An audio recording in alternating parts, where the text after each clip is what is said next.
Hoje nós vamos meditar um pouco no Salmo 37. Salmo 37, falando sobre esse tema, como experimentar, como vivenciar, como exercer um contentamento no meio de uma geração descontente. Salmo 37, apenas 7 versículos, do 1º ao 7.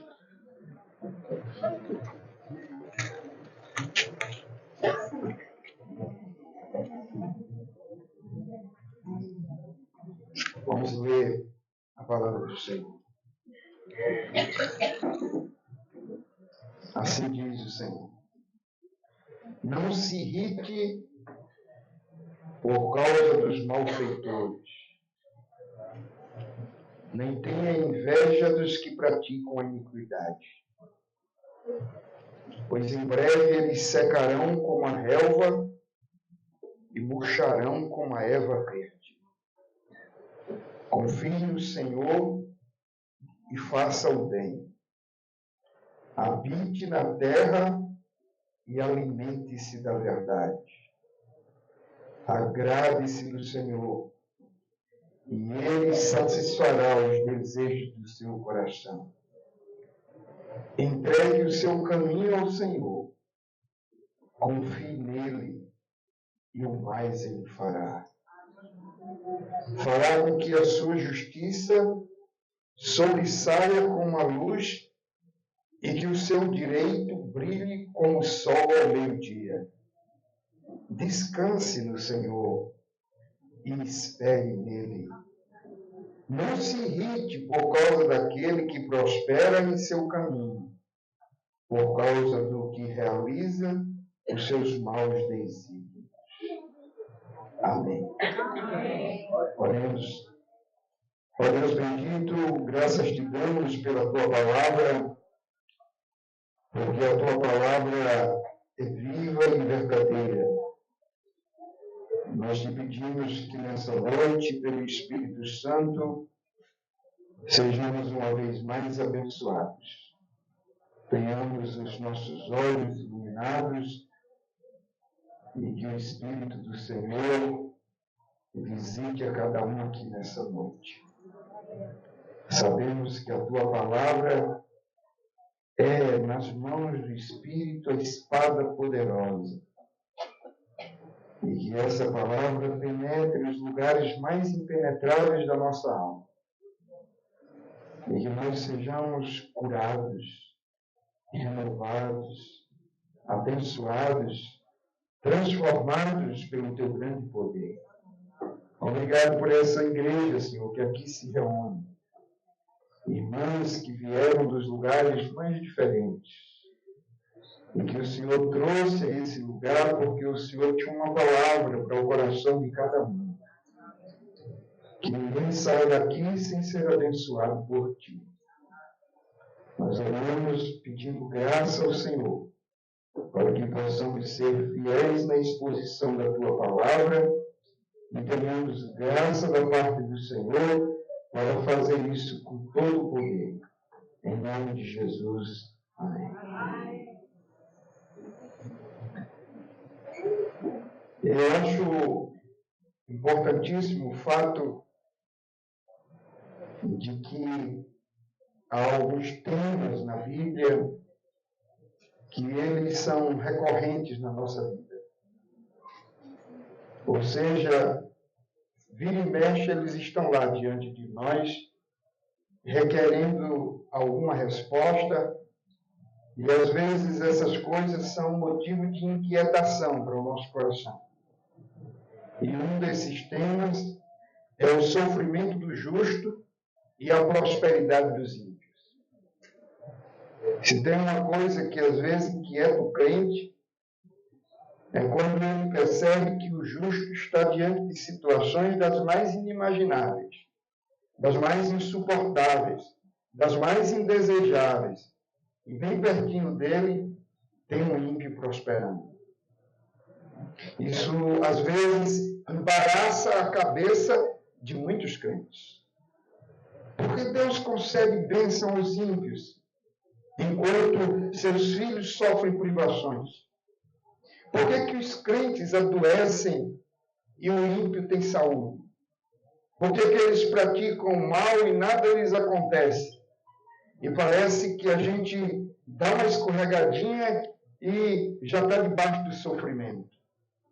A fé da mulher de Jó não resistiu a esse tipo de teste. Quando ela olhou para o seu marido e percebeu que ele havia se tornado numa lepra só, e que agora era uma mulher pobre, e que nenhum filho mais estava do seu lado, há de se entender a dor dessa mulher. Mas o fato é que ela disse: você ainda conserva a sua integridade? Amaldiçoa a Deus e morre. Na cabeça dessa mulher, o justo nunca sofre. Na cabeça dela, o justo nunca se dá mal. A vida do justo é previsivelmente próspera. E ela talvez havia acompanhado uma caminhada de progresso na vida de seu marido. E agora ela se depara com alguma coisa inesperada. O salmista conta que quase lhes resvalaram os pés. Pouco faltou para que se desviassem os meus passos. Salmo 73, verso 2, é o testemunho do salmista. Eu quase que me desviava, quando eu vi o ímpio prosperar e o justo não. Ao escrever esse salmo, o Salmo 37, o salmista tem em mente diversas situações em que o crente é provado em sua fé. Ele deseja aqui exortar os crentes à perseverança, mesmo quando parece que tudo dá errado. Perseverança à obediência, mesmo em face às tentações. Ele sabe que o crente é tentado até inveja dos ímpios, seja pela pobreza, seja pela avareza do coração. Tem gente que inveja a riqueza do ímpio porque é pobre. Mas tem gente que faz isso não é porque só é pobre, porque é avarento. O salmista também está ciente que não são poucas as vezes em que o crente é tomado de dúvidas quanto à justiça de Deus.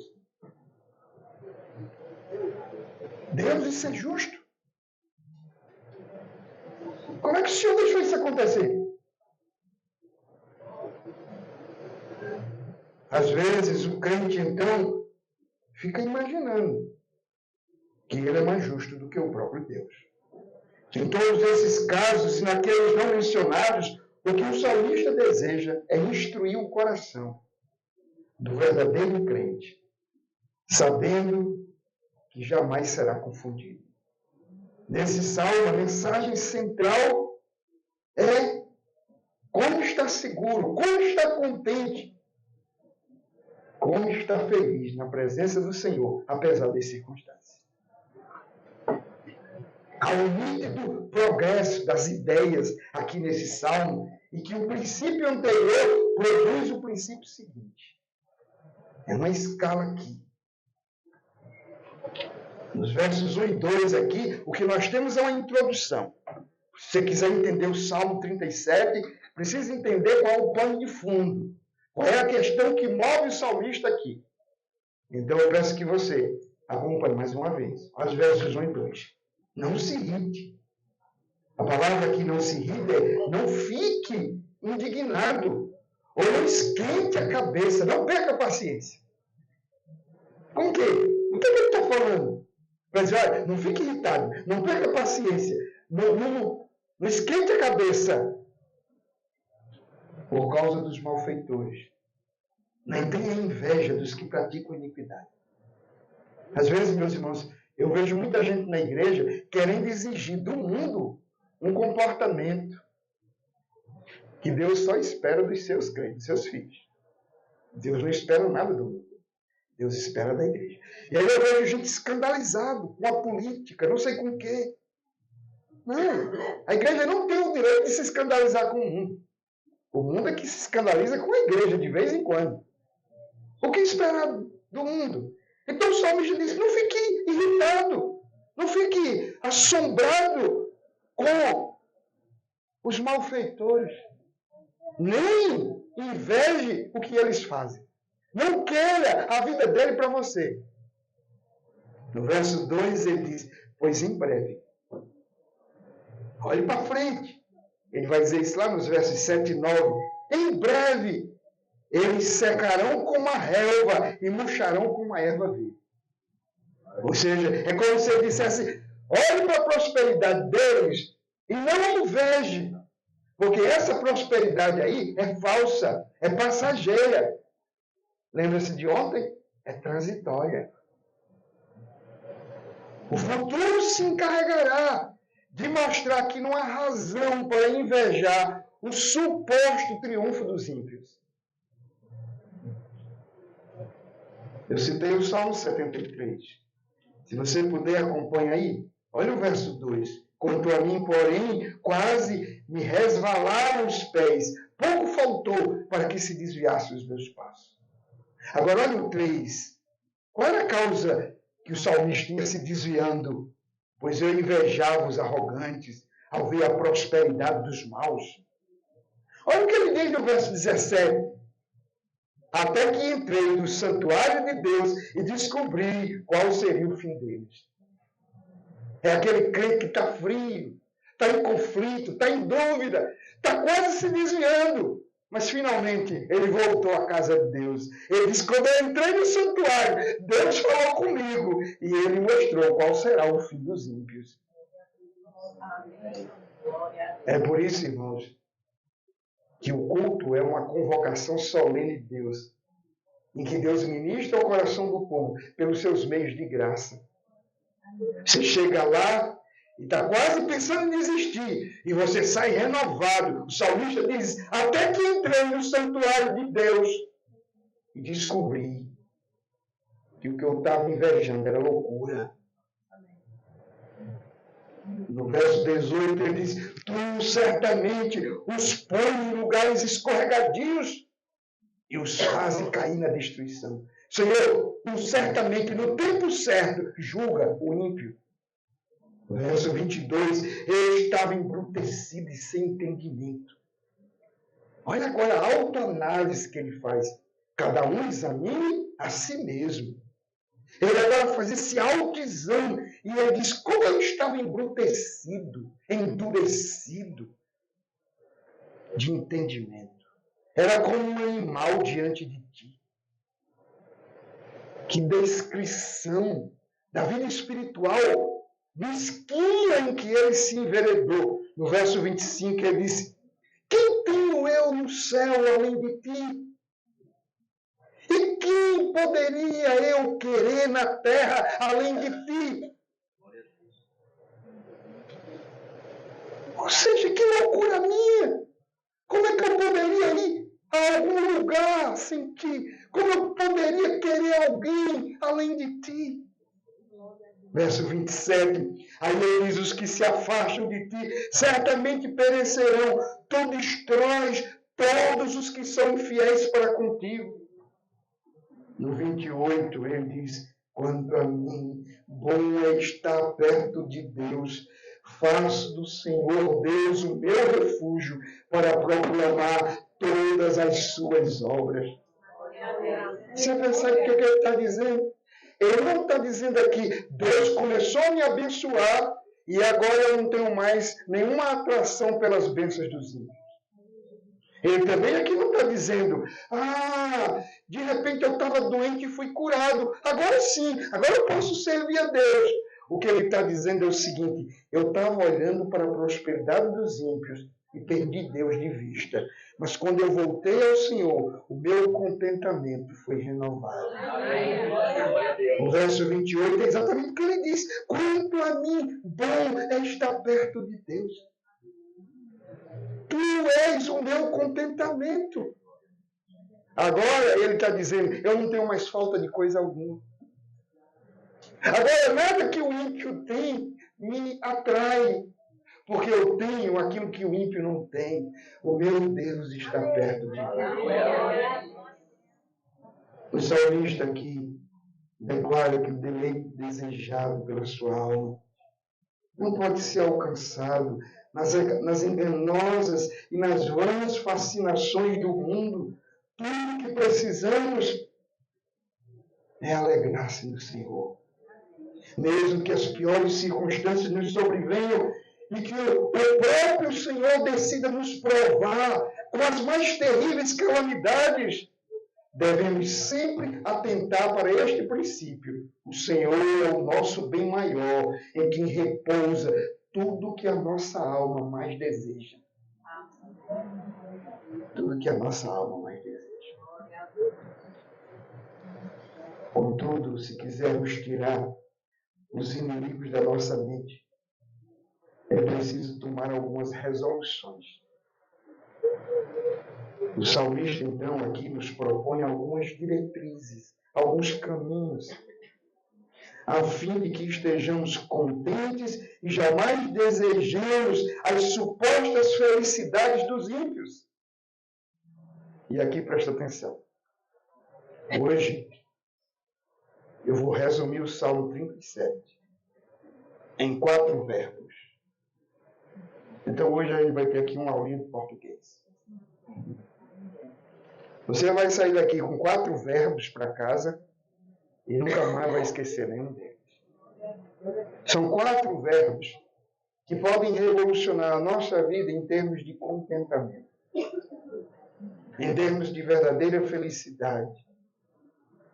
Então, em primeiro lugar,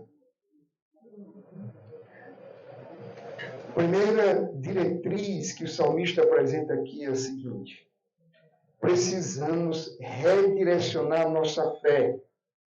De que maneira? Aí vem o primeiro verbo. Confie no Senhor. Nós precisamos redirecionar a nossa religião, a nossa fé, a nossa espiritualidade. Nós precisamos requalificar a nossa experiência espiritual.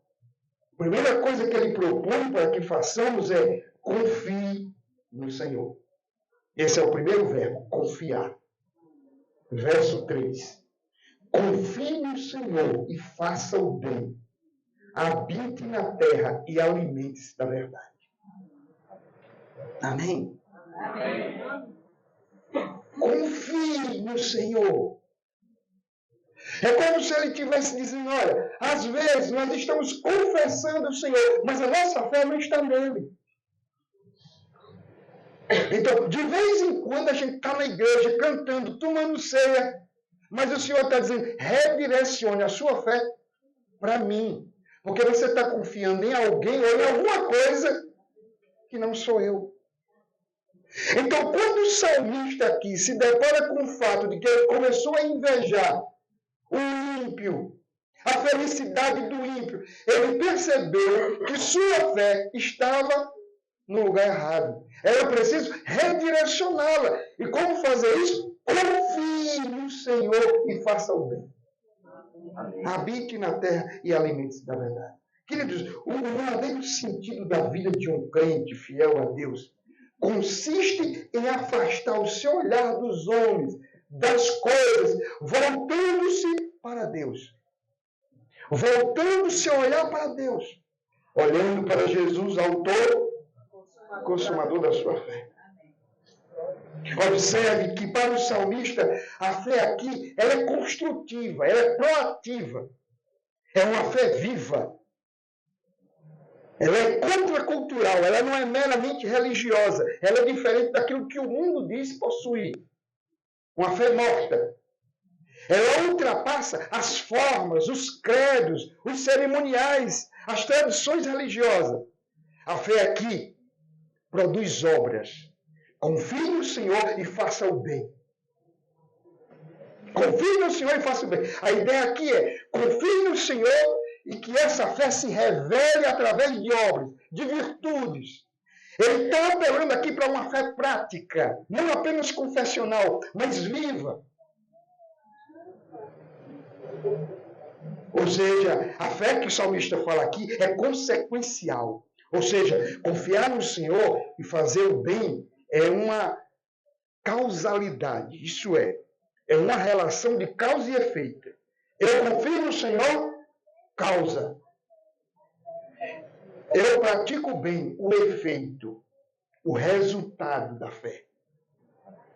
É como se o salmista aqui usasse as palavras de Tiago. Mostre a tua fé fazendo o bem.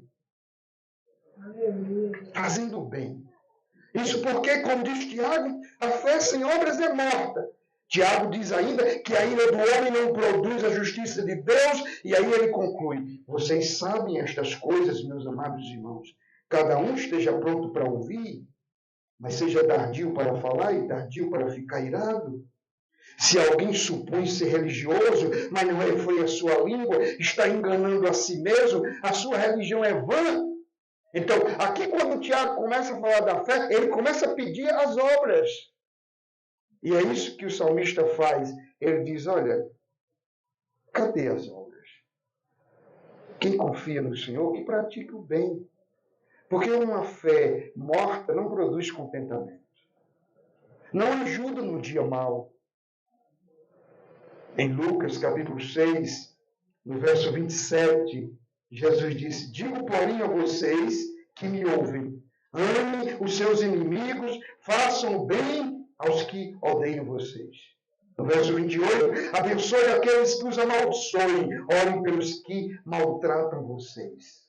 No 29, ao que lhe bate uma face, ofereça também a outra. Ao que lhe tirar a capa, deixe que leve também a túnica. E no 31, façam aos outros mesmo o que vocês querem que eles façam a vocês. Todos esses fariseus, para quem Jesus está falando, confessavam Deus, guardavam o sábado, jejuavam, faziam orações, eram dizimistas e davam esmolas. Parecia um currículo perfeito.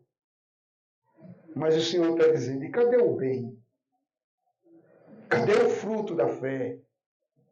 Cadê a prova que vocês andam com Deus? O salmista ainda recomenda, alimente-se da verdade. A verdadeira fé, ela pratica o bem. Mas dia e noite ela se alimenta da verdade. A ideia aqui é esforçar-se para se manter reto e íntegro. É agir fielmente em relação aos mandamentos de Deus.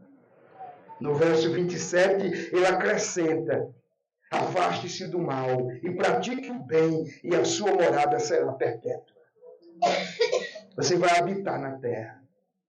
A ideia aqui é, você vai ser feliz na sua terra ou você vai entrar na terra prometida.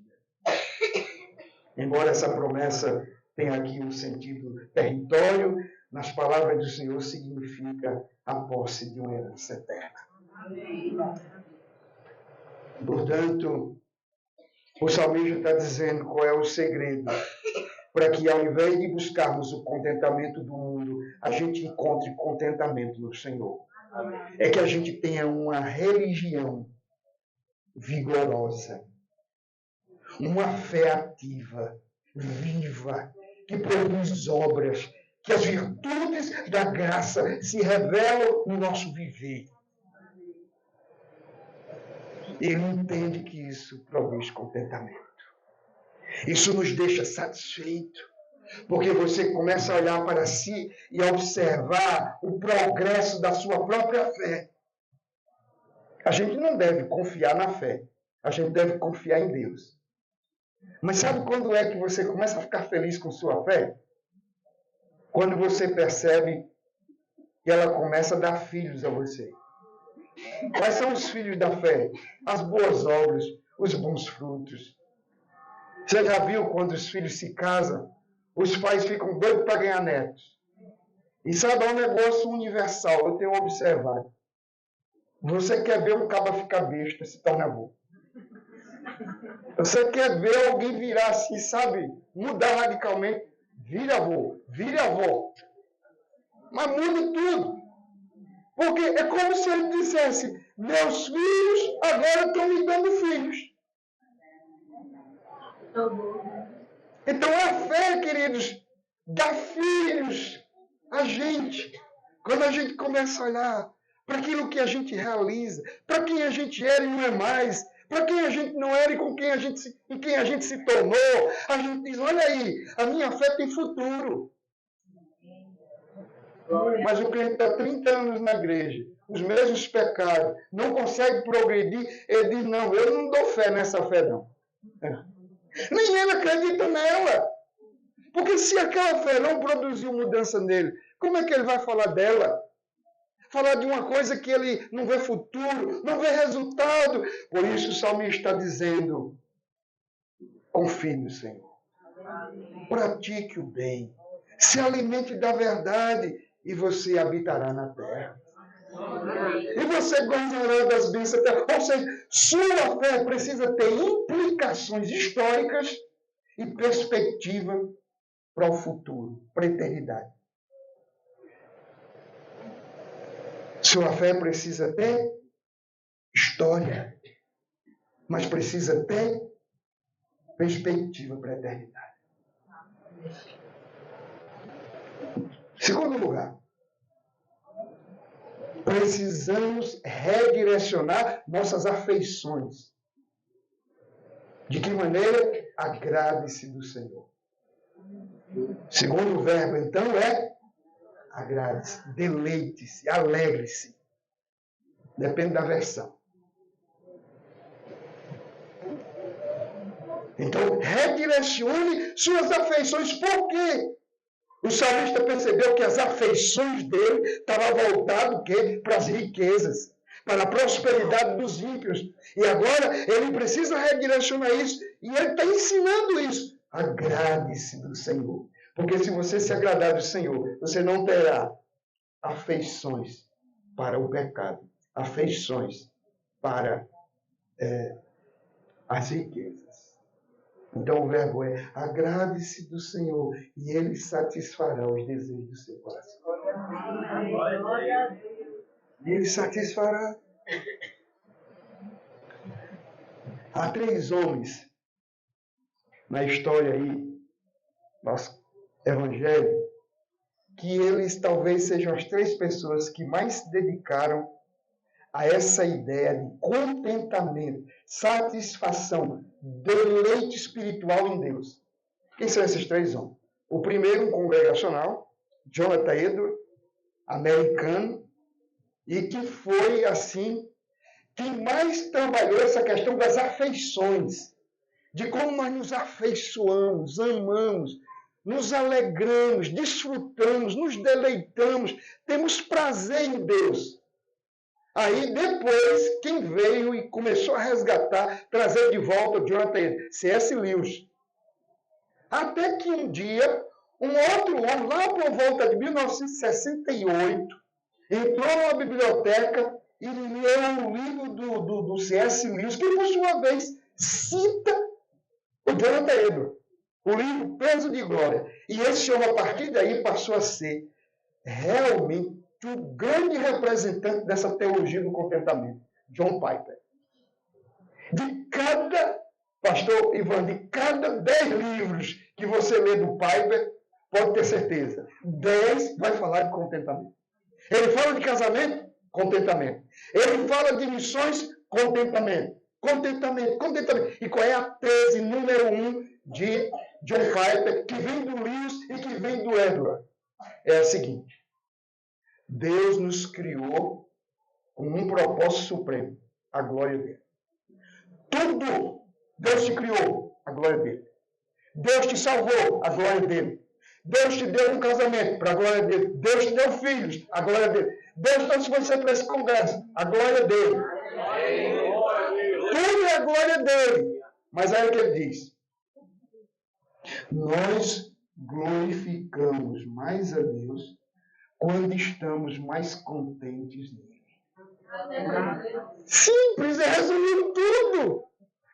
Se você estiver mais contente com Deus, você trabalha mais. Se você estiver mais contente, você ora mais. Se você estiver mais contente, você contribui mais. Se você estiver mais contente, você vai dizer, hoje é domingo, eu não quero estar em algum lugar senão na casa do Senhor, com o povo do Senhor, adorando ao Senhor.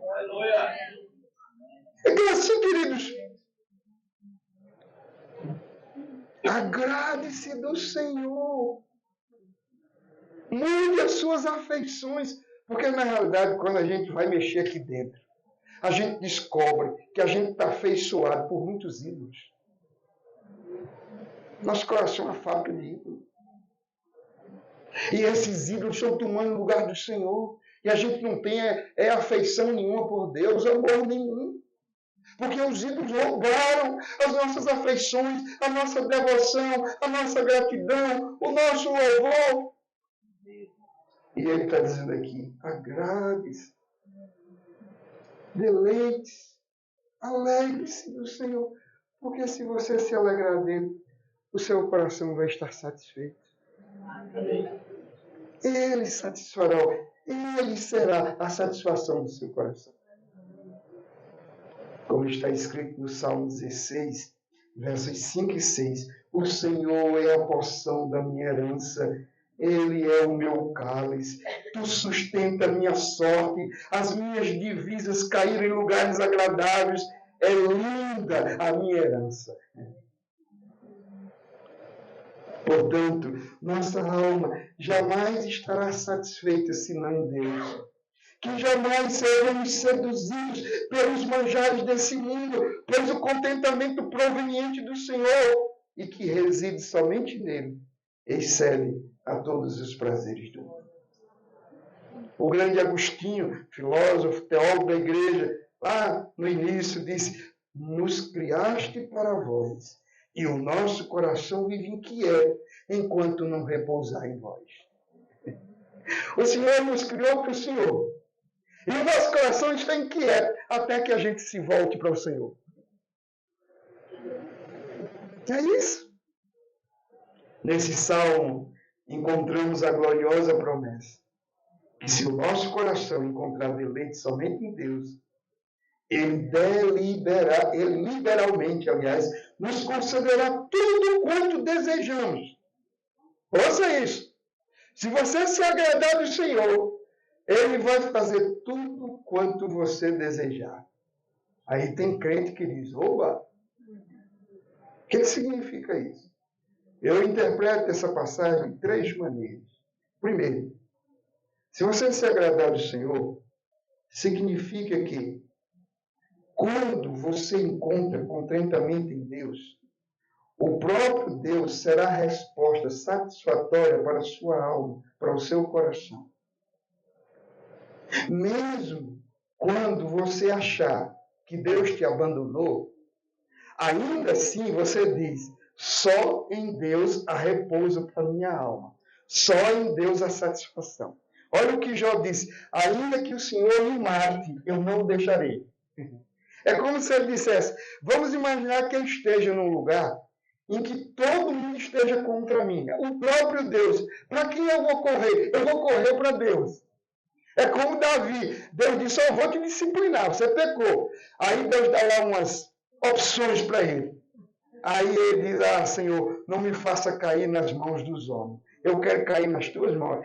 É Deus que está aplicando a disciplina, mas ele quer as mãos do Senhor. Ou seja, mesmo quando parecer que o Senhor está contra você, você ainda diz, Senhor, Tu és a satisfação da minha alma. Tu és a minha resposta. Tu és o meu contentamento. Amém. Amém. O fato é que, como a gente viu hoje de manhã, o apóstolo Paulo fez essa declaração. Aprendi a estar contente em toda e qualquer situação. Tudo posso naquele que me fortalece. Ou seja, é Ele que satisfaz, é Ele que me sustenta, é Ele que me guia. Nele eu estou contente. Vimos aqui Abacuque, ainda que a figueira não floresça, ainda que falte o fruto da videira, ainda que a colheita da oliveira decepcione, os campos não produzam mantimento, ainda que as ovelhas desapareçam do aprisco, e nos currais não haja mais gado, mesmo assim eu me alegro no Senhor e exalto o Deus da minha salvação. Deus, somente Deus, Ele é a satisfação da nossa alma. Segundo, significa que se o nosso coração, se o nosso contentamento está em Deus, a seu tempo, Ele responderá às nossas orações. Agora, preste atenção. Um crente que está satisfeito em Deus, ele pede as coisas a Deus e Deus responde, porque ele aprende a orar de acordo com a vontade de Deus. Ele não ora só para seus deleites. Ele não ora só para satisfazer vontades e demônios egoístas. Ele ora para a glória de Deus. E quando ele pede as coisas, eu vou dar. Porque o que ele está pedindo, eu sou glorificado. Aleluia. O que ele está pedindo é bênção para ele, é bênção para a igreja. Então eu vou dar. Então, não passa a ter uma simetria, uma afinidade maior entre você e Deus. Você passa a discernir melhor a vontade de Deus. Você passa a querer as coisas que Deus quer. Então, você passa a ter uma vida de oração mais vitoriosa, porque a sua vida de oração está no rumo certo. Amém. Você não vai orar naquele irmão de manhã, né? Oh, Deus, aquele irmão está lá na praia e tal. Não tem como, Senhor, ouvir essas orações. Terceiro, significa que haverá um tempo em que não teremos falta ou ausência de bem algum. Na eternidade, Deus será o nosso Deus e nós seremos o seu povo. Então, essas três coisas. Primeiro, porque Deus é a satisfação da minha alma. Segundo, porque Ele responde minhas orações porque estão de acordo com a vontade dEle. Terceiro, porque haverá um dia que eu não terei falta absolutamente de nada. Porque na eternidade eu serei o seu povo. Nós seremos o seu povo e Ele será o nosso Deus. Louvado seja. Qual é o primeiro verbo? Eita, esses alunos aí. Confiar. E qual é o segundo verbo? Agradecer. Agradar-se, deleitar-se, aprazerar-se no Senhor, alegrar-se nele. Terceiro, irmãos, nós precisamos redirecionar os nossos planos. Redirecionar os nossos planos. Olha o que dizem os versículos 5 e 6. Entregue o seu caminho ao Senhor. O verbo agora é entregar. Entregue o seu caminho ao Senhor. Confie nele. Eu vou explicar porque ele bota confiar de novo. E mais ele fará. Fará com que a sua justiça sobressaia como a luz e que o seu direito brilhe como o sol do dia. Aleluia. Olha que promessa maravilhosa. Ó, presta atenção. Primeiro você confia em Deus. Aí você, porque você confia nele, você agora conhece ele melhor, aí você se agrada dele. Aí porque você se agrada dele, você se entrega a ele, porque você não vai se entregar a alguém em quem você não se agrada. Aí você se entrega. E entregar aqui é dizer, Senhor, a minha vida, a minha caminhada, os meus desejos, os meus projetos de vida, tudo, Senhor, agora estão em tuas mãos. Eu entrego tudo ao Senhor. Entregue o seu caminho ao Senhor. Confie nele. É como se ele agora voltasse lá para o início e dissesse, não se esqueça, se você não confiar nele, você não vai ser capaz de se entregar a ele. Confie nele. E confie. Então, como será essa entrega? Entregue-se alegremente. Porque você se agrada nele. Você se entrega alegremente, confiantemente. Aleluia. Glória a Deus. E aí, você entrega o caminho a ele e ele vai fazer o quê? Vai fazer o resto. E o mais, ele fará. Tudo que você precisa fazer é entregar a ele. Porque ele sabe o que fazer. Os que confiam, irmãos, verdadeiramente no Senhor, devem então entregar-se ao Senhor alegremente, com paciência, tranquilidade, de tudo que envolve a sua vida. Nenhuma escuridão da noite pode atemorizar o crente que espera em Deus à luz de um novo dia. O choro pode durar uma noite, mas a alegria vem pela manhã. Entregar aqui tem o sentido de se livrar de um peso. É como se o Senhor estivesse dizendo, olha, a vida é muito pesada para você conduzir. Seus planos são muito pesados. Então pega tudo isso Entrega para mim. Eu sei o que fazer. Eu sei como quebrar. E eu sei como fazer de novo. E às vezes nós não queremos entregar a vida para o Senhor, porque a gente tem medo dele quebrar ela toda. Mas é assim que ele faz. Ele precisa quebrar tudo, muitas vezes, para poder fazer de novo. Então entrega a tua vida ao Senhor. Um dos textos mais impactantes, exatamente Provérbios 16:3. Entregue as suas obras ao Senhor, e o que você tem planejado se realizará. Amém. Você planejou, mas você não vai realizar. Agora, se você entregar para mim, eu realizo. Entrega. Em outras palavras, não pode existir contentamento quando a gente tenta gerir a vida sozinho. Quando a gente tenta gerenciar sozinho. Perceberam uma coisa ali hoje no jantar? As primeiras irmãs levaram a comida toda.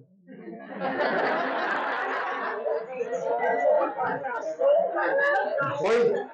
Aí eu só vi a gente dizendo, não tem torta, entortou, não tem caldo. E a coitada da moça, quando chegou, disse, olha, eu fiquei sozinha. E ela ia, corria, trazia uma coisa. Quando trazia uma coisa, o pessoal já tinha comida outra. Não dá, meu irmão. Mas, às vezes, a gente está assim com a nossa vida. A gente quer gerenciar tudo sozinho. Não funciona. Aí o Senhor está dizendo, entrega. E eu vou fazer. Eu vou realizar aquilo que você planejou. Portanto, como eu disse aqui de manhã, tem que lançar sobre ele o nosso fardo, as nossas lutas, as nossas ansiedades, os nossos conflitos. Tudo lança sobre ele, entrega, se desprende. Eu gosto dessa ilustração porque eu ouvi uma vez, há muitos anos atrás, no interior do Ceará, um homem estava indo de um lugar para outro, meio-dia, à beira da estrada, asfalto quente, com saco pesado nas costas. Aí uma picape parou e o homem disse, vai para onde? Ele disse, vou para a cidade mais próxima. Sobe aí. O cara subiu em cima do lastro da picape. Com a mão ele segurava aqui a cabine e com a outra ele segurava o fardo em pé. O cara olhou lá pelo retrovisor, pelo vidro traseiro ali, e percebeu aquela cena, e ele ficou incomodado, ele parou o carro e disse, eu te dei carona, e você continua com esse saco nas costas? Senta aí, põe esse saco aí, descansa. Às vezes, meus irmãos, a gente entra para Jesus, a gente entra para a fé, mas o miserável do saco a gente quer levar nas costas. Não é? Fardo a gente quer carregar. E aí? Como é que fica? Como é que fica? O fato é que o Senhor está dizendo, entrega. Pega o seu pecado de estimação, entrega para ele. O sangue de Jesus purifica. Você já viu quando você vai fazer uma faxina no guarda-roupa? Tem aquela roupa que está com 10 anos, tá lá, você não usa, mas você quer guardar. Estimação. Fica ocupando espaço. Estimação. Pega. Tem um bazar na igreja, pega. Entrega o teu caminho ao Senhor. Confia nele.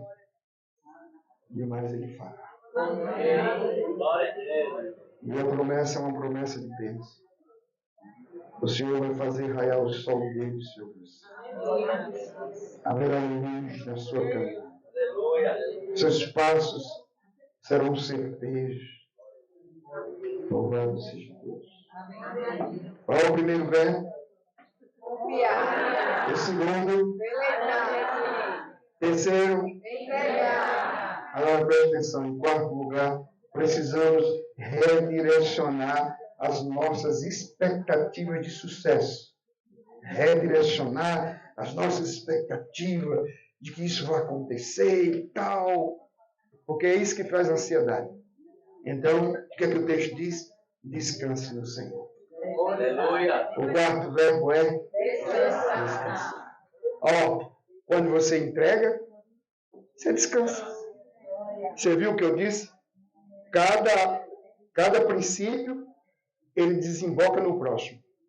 Porque você confia, você se alegra. Porque você se alegra, você se entrega. E uma vez que você entregou, você descansou. Percebam? É uma escadinha. Você botou um pé no degrau, botou o pé no outro, agora chegou no topo.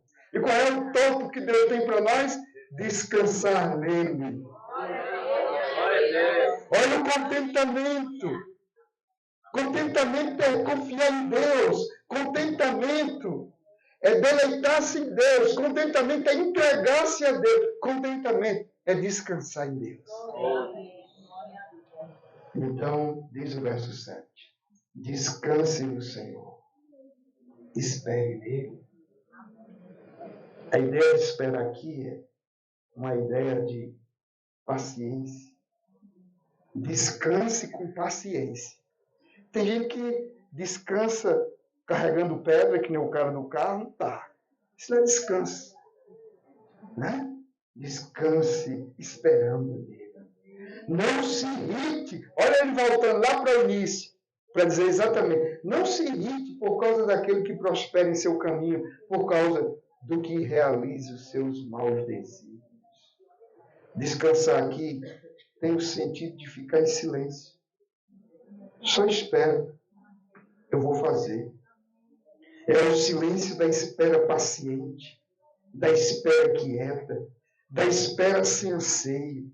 Eu acho interessante que o outro salmo, o salmista diz isso. Esperei com paciência.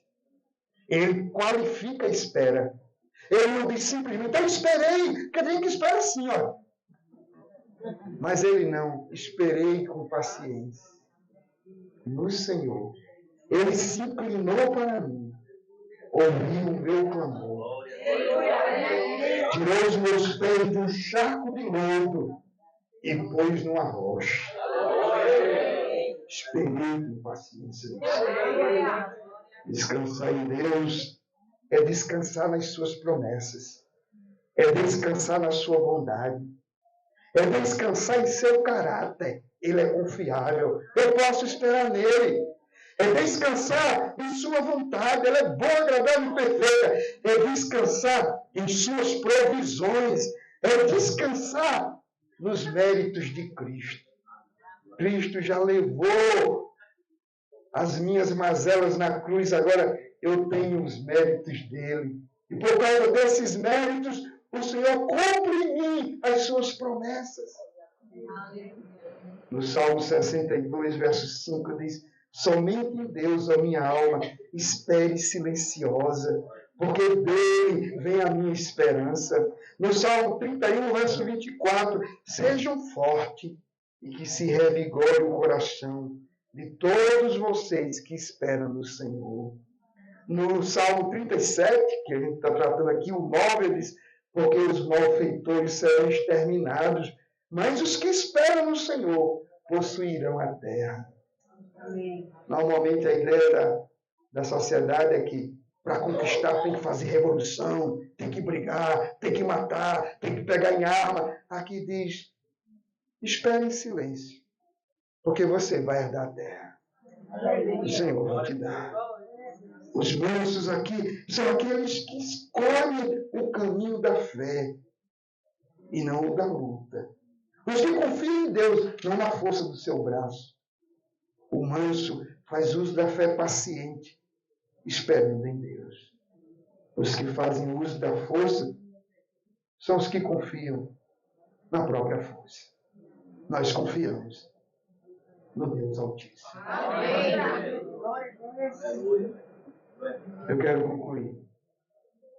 Em primeiro lugar, deixa eu deixar aqui algumas aplicações para vocês. Jamais deveríamos ambicionar a felicidade transitória, prometida e propiciada pelo mundo. Uma vez que o nosso contentamento está em Deus, nós não precisamos ambicionar, invejar aquilo que o mundo tem. Eu preciso entender que a prosperidade dos perversos é mentirosa, vai passar. Enquanto que a prosperidade dos justos é celestial, é eterna, é incorruptível. Deixe a ira, abandone o furor. Não se irrite, certamente isso acabará mal, porque os malfeitores serão exterminados. Mas os que esperam no Senhor possuirão a terra. No verso 28, o salmista diz ainda, no Salmo 37, pois o Senhor ama a justiça e não desampara os seus santos. Serão preservados para sempre, mas a descendência dos ímpios será exterminada. No verso 38, quanto aos transgressores, serão todos destruídos. A descendência dos ímpios será exterminada. Mas o que é que diz no verso 16? Mas vale o pouco do justo do que a abundância de muitos ímpios. A prosperidade do ímpio é semelhante a um animal que, enquanto cresce e engorda, se aproxima do dia da matança. Já viu isso? Aquele animal está lá. Minha mãe costumava, tinha um chiqueiro lá, ela costumava botar as galinhas para engordar. E as galinhas na maior alegria. Comendo milho, engordando. Mas quanto mais elas engordavam, mais se aproximava o dia da matança. O ímpio é assim. Você olha para o ímpio e diz, por que Deus está dando riquezas a ele? Deus está engordando para o dia da matança. Sabe por quê? Até a riqueza do ímpio testemunha contra ele. Porque ele deveria olhar para aquela riqueza e dizer, olha como Deus é bom. Colocou tudo isso nas minhas mãos para administrar. Mas ele faz daquilo ali o seu Deus. E não enxerga Deus. Então, no dia do juízo, a riqueza do ímpio vai dar testemunho contra ele, vai dizer, ei, Deus colocou tudo isso nas suas mãos. E você não usou isso para a glória de Deus. Deus coloca a riqueza e Deus coloca a pobreza. Na pobreza, nós somos provados. Na riqueza, também somos provados. Porque a pobreza é para a gente glorificar a Deus dependendo dEle, confiando e esperando nele. E a riqueza é para a gente não colocar o coração nela e depender somente do Senhor também. Então, eu vou dizer para você. Você pode achar que a pobreza é uma provação. Provação maior é a riqueza. Porque o pobre sabe que precisa de Deus. O rico, muitas vezes, acha que não precisa. Agora, preste atenção. Quando Jesus deu assim uma aula sobre esse negócio, aí os discípulos disseram, vixe, não entra nenhum rico no reino de Deus. Eles, calma. O que é impossível para o homem, é possível para Deus. Então, por isso que de vez em quando, Deus salva um rico. Deus salva. Deus está salvando o rico. Sabe para quê? Para provar que camelos entram pelo fundo da agulha. Glória a Deus. Rico entra pelo fundo da agulha. Entra no reino dos céus, rico. E o camelo entra no fundo da agulha. Agora, qual é a diferença entre Deus salvar um rico e um pobre? É tudo orgulhoso, é tudo pecador. Então é graça de uma forma e graça da outra. O problema do rico não é a riqueza, é porque ele põe o coração na riqueza. Mas quando ele reconhece que Deus é Deus, a riqueza dele pode ser usada para fazer missões, para abençoar a obra de Deus, para ajudar os pobres, para gerar emprego, para pagar impostos. E Deus é glorificado também. Eu estava agora no Centro-Oeste, pregando lá numa igreja. E eu entrei numa igreja. Ouça isso. Eu entrei numa igreja. E quando eu entrei, um homem lá me recepcionou. Me abraçou, me acolheu. A igreja era um palácio. E aí depois eu saí organizado. Sabe aquele homem lá que recebeu a gente? Ele investiu 10 milhões em construir esse templo, entregou a chave. Comprou o terreno, fez o templo e entregou a chave. 10 milhões. O cara, quando investe 10 milhões no negócio, é porque ele tem muito dinheiro. Mas olha aí um exemplo de que alguém pode ser rico e entender que o dinheiro não é um fim, é um meio para abençoar a obra de Deus. Segundo, jamais deveríamos nos igualar aos ímpios, praticando suas obras, reproduzindo suas atitudes, seguindo seus passos, aplicando seus métodos ou vingando-se contra eles. O que tem de crente que querem se vingar contra o ímpio? Cheio de ódio contra o ímpio. Aí você está aplicando o método dele, não. Você está contente em Deus, você não precisa entrar no jogo do ímpio. Você tem o Senhor. Então, em algum momento, alguém aqui no Brasil, a igreja evangélica, entendeu assim: nada de dar outra face, nada de orar pelos inimigos, nada de abençoar os que nos perseguem, nada de perdoar, nada de amar. Agora é tapa, bala, é briga, é guerra, vamos para a internet, e quem disser mais palavrão é porque é mais forte. Crente entrando nesse jogo. Não. Isso é coisa de ímpio. Nós somos crentes. Então vamos fazer diferente. Paulo diz assim: não se deixe vencer pelo mal. Vence o mal com o bem. Quando é que eu me deixo vencer pelo mal? É quando eu aplico os métodos do mal na tentativa de vencer o mal. Eu fui vencido pelo mal. Bom, terceiro, jamais deveríamos viver ansiosos, inquietos, como se Deus não fosse fiel para cuidar das nossas vidas. Deveríamos sim entregar a nossa vida ao Senhor e descansar nele, porque ele é capaz de conduzir a nossa vida a um lugar seguro. Amém? Amém. Deixa eu contar só uma historinha, eu termino, que é uma historinha conhecida de vocês. Na verdade é uma história gloriosa. Apocalipse 5, João está chorando. Já viu?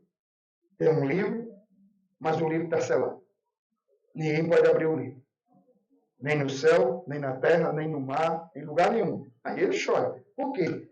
Quando você vai olhar para o capítulo 6 de Apocalipse diante, o livro é o desfecho da história da humanidade. Se ninguém é capaz de abrir o livro, então não tem ninguém que seja capaz de conduzir a história. Até que alguém chega, bate no ombro de João e diz: não chora. Olha ali, o leão da tribo de Judá. Ele foi morto, mas ele está vivo. Ele é capaz de desatar o livro. Ele é capaz de desatar os selos e de abrir o livro. Os 7 selos serão abertos, serão quebrados. O livro será aberto e ele vai conduzir a história. E você sabe o que é que tem depois? Tem a besta, mentira besta, é fato.